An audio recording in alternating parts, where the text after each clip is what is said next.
ഇന്നൊരു റാഗിയുടെ ദോശയാണ് ഉണ്ടാക്കുന്നത്.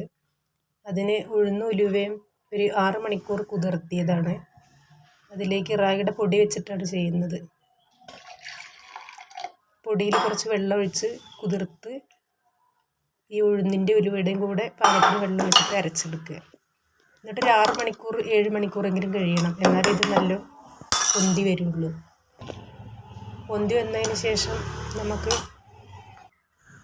ചട്ടിയിൽ എണ്ണ ഒഴിച്ച്, ഞങ്ങൾ ചട്ടിയിൽ എണ്ണ തേക്കാൻ വാഴൻ്റെ തണ്ടാണ് എടുക്കാറ്. തേച്ച് നമുക്ക് സാധാരണ ദോശ ചുട്ടെടുക്കുന്ന പോലെ ചുട്ടെടുക്കുക. വെയിറ്റ് കുറയ്ക്കാനും അതുപോലെ ഷുഗറുള്ള ആളുകൾക്കൊക്കെ ഇത് നല്ലതാണ്. ഇവിടെ ഡെയിലി റാഗി ഞങ്ങൾ യൂസ് ചെയ്യാറുണ്ട്, ദോശയായിട്ടും നൂൽപുട്ടായിട്ടും പുട്ടായിട്ടൊക്കെ. നിങ്ങളൊന്ന് ഇതേപോലെ ചെയ്ത് നോക്കും, നല്ല ടേസ്റ്റുമാണ്. അരിയുടെ ദോശയുടെ അതേപോലെയാണ്. ഷുഗറൊക്കെ ഉള്ള ആളുകൾക്ക് ഒരുപാട് നല്ലതാണ് ഈ റാഗി.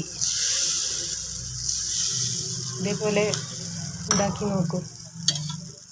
ഇഷ്ടമായി എന്ന് വിചാരിക്കുന്ന എല്ലാവർക്കും ഇതേപോലെ ഉണ്ടാക്കി ഒന്ന് എങ്ങനെ ഉണ്ടെന്നൊന്ന് പറയണേ.